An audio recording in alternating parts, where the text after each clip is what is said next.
મિત્રો, સામાન્ય રીતે પુનર્જન્મના કિસ્સાઓ ફિલ્મોમાં જોવા મળતા હોય છે, જ્યાં કોઈ વ્યક્તિ તેના પાછલા જન્મની વાતો કરે છે.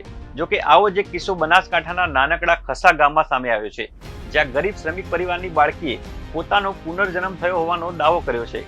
આવો જોઈએ કોણ છે આ બાળકી અને પુનર્જન્મની શું છે કહાની અમારા ખાસ રિપોર્ટમાં.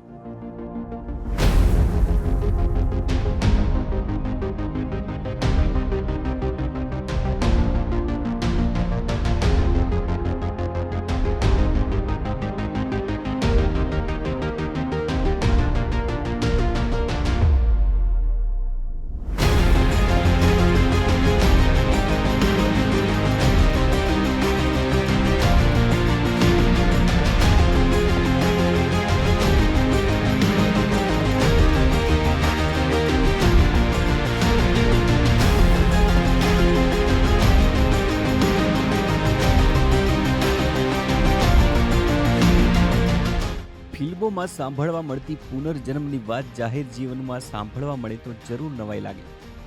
બનાસકાંઠા જિલ્લામાં પણ એક ચોંકાવનારી ઘટના સામે આવી છે, જ્યાં એક 3.5 વર્ષની બાળકી દક્ષાને કોઈએ શીખવાડ્યું નથી અને માતા પિતા પણ અભણ છે, છતાં બોલતા શીખી ત્યારથી જ કડકડાટ હિન્દી બોલે છે, જેને લઈ પરિવાર અને સમગ્ર વિસ્તારના લોકોમાં કુતૂહલ સર્જાયું છે. આ બાળકી દાવો કરી રહી છે કે તેનો પુનર્જન્મ થયો છે અને તે 24 વર્ષ પહેલા ભૂકંપમાં મૃત્યુ પામી હતી. પાલનપુર તાલુકાનું ખસા ગામ અગાઉ ભારતભરમાં હાથ વણાટની ચાદરો, રૂમાલની બનાવટને કારણે પ્રખ્યાત હતું, ત્યારે હવે ફરીથી 5 વર્ષની બાળકી તેના પુનર્જન્મની વાતો હિન્દીમાં કરતા ગામ ફરીથી પ્રખ્યાત બન્યું છે. ખસા ગામમાં ખેતરમાં ભાગ્યા તરીકે કામ કરતા જેતાજી ઠાકોરને સંતાનમાં એક દીકરો અને 2 દીકરીઓ છે, જેમાં સૌથી નાની 4.5 વર્ષની બાળકી દક્ષા બોલતા શીખી ત્યારથી હિન્દીમાં બોલવા લાગી હતી. તેને કંઈ પણ જોઈએ તો હિન્દીમાં જ બોલતી હતી, જેમ કે પાણી જોઈએ તો માં મુझे પાણી દે. તેની માતા ગીતાબેન હભણ હોવાથી તેઓને કંઈ ગતાગમ પડતી ન હતી. તેના પરિવારમાં પણ જ્યારે દક્ષા હિન્દી બોલતી હોય ત્યારે લવારા કરે છે તેમ માની તેની તરફ કોઈએ ધ્યાન આપ્યું ન હતું.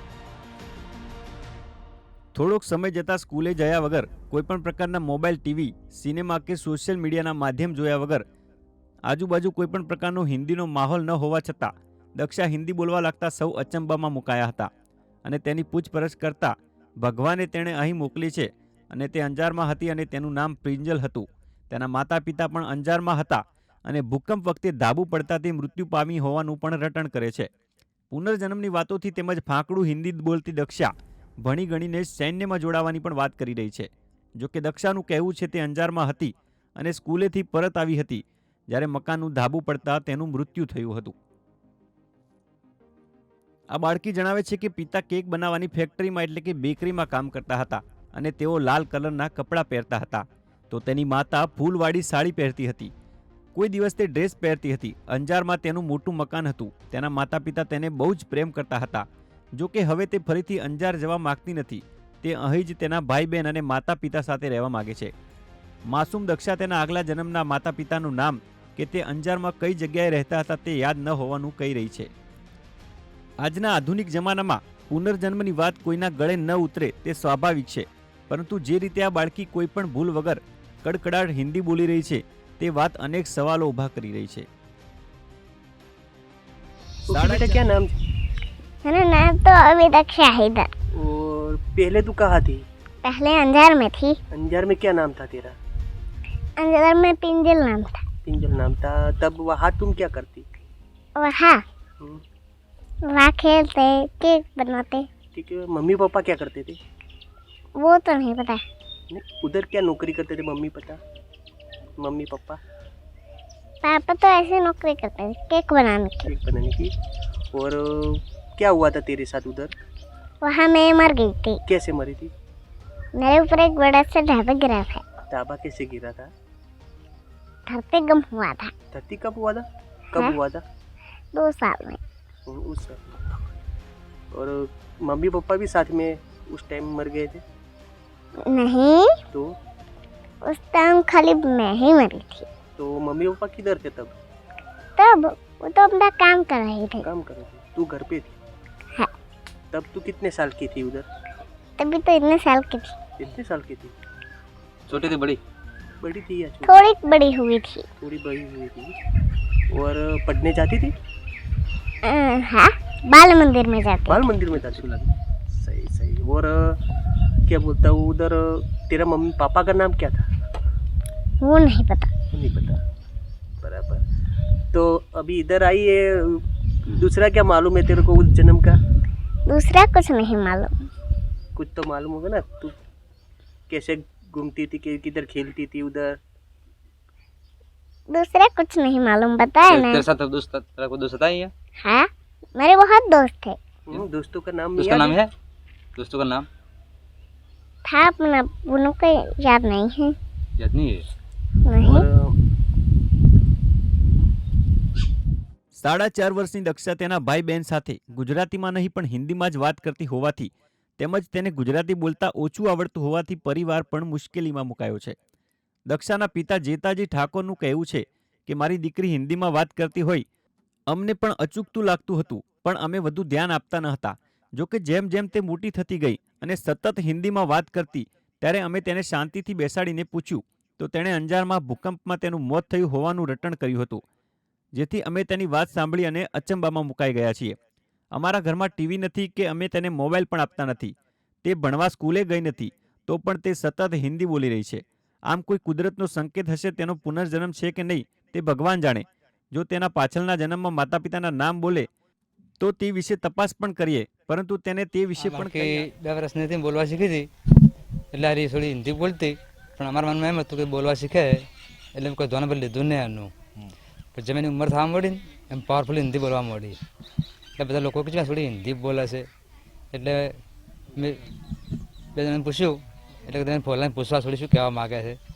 તમે ફોલાને પૂછ્યું તેને વાત કરી કે હું અંજારમાં મારો જન્મ હતો, ધરતીકંપ થયો તો મારા પર ધાબુ પડ્યું તો હું મરી જતી કે, અને ફેર મને ભગવાન અવતાર હોય આલ્યો હે. આવી વાત કરે.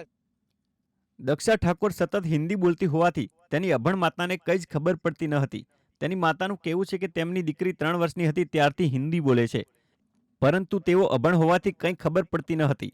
પરંતુ એવું રટણ કરતી હતી કે હું અંજારમાં જ્યારે ભૂકંપ આવ્યો ત્યારે મૃત્યુ પામી હતી અને તમારા ઘરે મારો પુનર્જન્મ થયો છે, જેથી અમે સૌ લોકો ચકિત થઈ ગયા છીએ. મારી દીકરી હિન્દીમાં વાત કરે છે જેથી અમને કંઈ ખબર પડતી નથી. એટલે 2 વર્ષની છે ને હિન્દી બોલવા શીખી, થોડું થોડું બોલતી હતી ને પછી આ જેમ ઉંમરમાં 3 વર્ષની છે એમ વધારે બોલવા મળી. અમારા છોકરા પેલા 2 છે હિન્દી એને નહોતું આવડતું કને, કે અમને 2 જણાને હિન્દી નથી આવડતું. પુનર્જન્મની વાત કરે. હા, કે પેલી હું અંજારમાં હતી કે ધરતીકંપ છું ત્યારે કે હું ડટાઈ જીતી કે પછી કે જન્મ હોય લીધો કે. તમારા ઘરમાં ટીવી મોબાઈલ કોઈ? ના, કશું નહીં, ટીવી નહીં કે મોબાઈલ નહીં. તો એ હિન્દી બોલે? તો હિન્દી બોલે. કેટલા બાળકો છે તમે? 3 છે, એમાં કયા? 2 છોડીઓ ને 1 છોકરો. આ બાળકીના માતા પિતા જે ખેતરમાં મજૂરી કામ કરે છે તે ખેતરના માલિક વાલજીભાઈ પટેલનું કહેવું છે કે 5 વર્ષની બાળકી સ્પષ્ટ હિન્દી બોલતી હોવાથી તેના પુનર્જન્મની વાતો કરતી હોવાથી અમે અચરજમાં મુકાયા છીએ. અમારા ખેતરમાં ટીવી નથી, મોબાઈલ નથી, છતાં પણ બાળકી હિન્દી કેવી રીતે બોલે છે?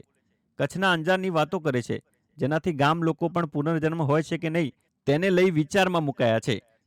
જો કે આ બાળકીનું હિન્દી બોલવું એ પણ એક મોટો સવાલ છે, ત્યારે ગામ લોકો પણ તેને અત્યારે તો ભગવાનની જ માયા ગણાવી રહ્યા છે.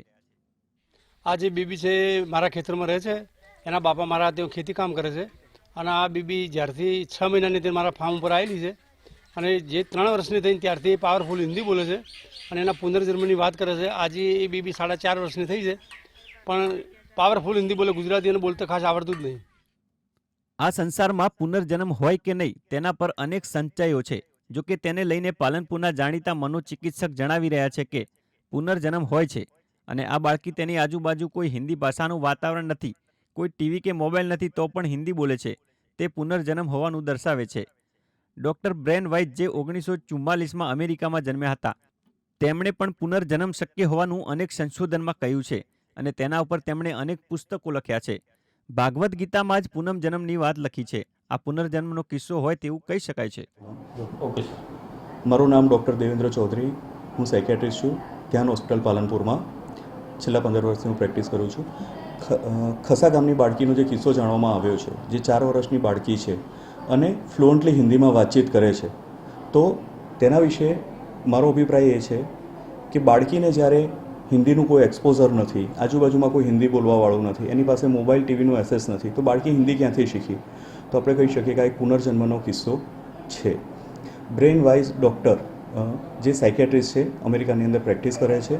તેમણે આ બાબતમાં ઘણા રિસર્ચ કર્યા છે અને રિગ્રેશન થેરાપીથી તેમણે જોયું છે કે પુનર્જન્મ શક્ય છે. આપણો હિન્દુ ધર્મ જે છે તેમાં શ્રીમદ ભગવદ્ ગીતાની અંદર 2 અધ્યાયના 6 શ્લોકમાં તો કહેલું જ છે કે મહત્વનું છે કે હાલમાં તો બાળકીના પુનર્જન્મની વાતોને લઈ સૌ કોઈ અચરજમાં મુકાયા છે અને બાળકીના પુનર્જન્મની વાતમાં કેટલી સત્યતા છે તેને લઈ સૌ કોઈના મનમાં સવાલો ઊભા થઈ રહ્યા છે. ત્યારે અંજારમાં પરિવારની માહિતી અંગે તપાસ કરવામાં આવે તો પુનર્જન્મની વાતનો ખુલાસો થઈ શકે તેમ છે.